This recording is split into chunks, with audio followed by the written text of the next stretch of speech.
In a realm where words lived and breathed, there existed a silent library unlike any other. Its towering shelves, carved from crystalline glass, glowed faintly under the light of suspended lanterns that never flickered.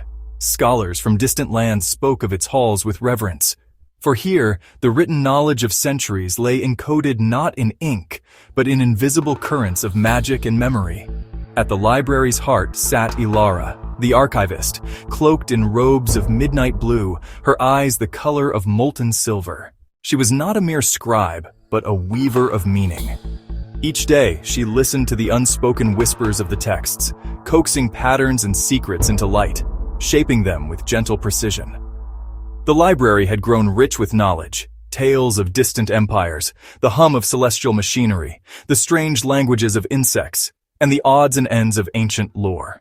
But the deeper Ilara delved, the more she realized there were hidden strands, tendrils of thought and memory, patterns that danced just beyond comprehension. It was like trying to grasp a melody that shifted with every thought.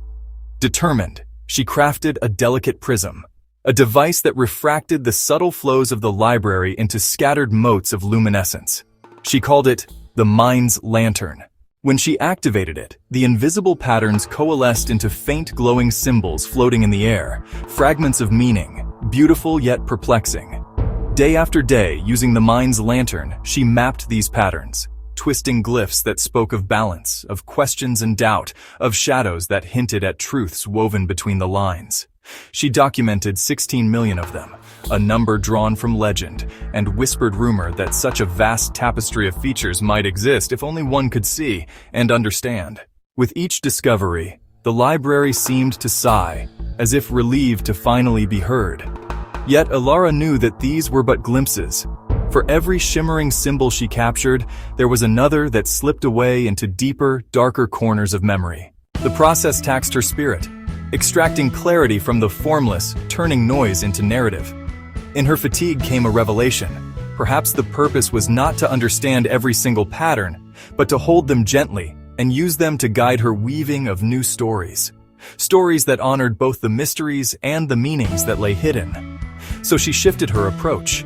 Instead of demanding each pattern reveal itself, she now formed alliances with them, guiding them, letting only some shine at a time, discerning how each glimmer affected the story woven in the library's living tapestry. The patterns began to align with human-like themes of imperfection, longing, the push and pull of logic and feeling. Shadows spoke of doubt, loops of text of hope and flaw, of the recurring stutter of perseverance. Ilara realized her task would never end, and nor should it. The silent library was alive, always growing and shifting. Her work was not to tame it, but to commune with it, using the patterns she could interpret to guide future threads of magic, to foster safety, meaning, and wonder, without forcing every secret into the open. And so, with the Mind's Lantern by her side, Ilara continued, gathering fragments of the unseen, weaving them into light, and in doing so, learning to trust that even the unspoken, the half-glimpsed could help shape worlds.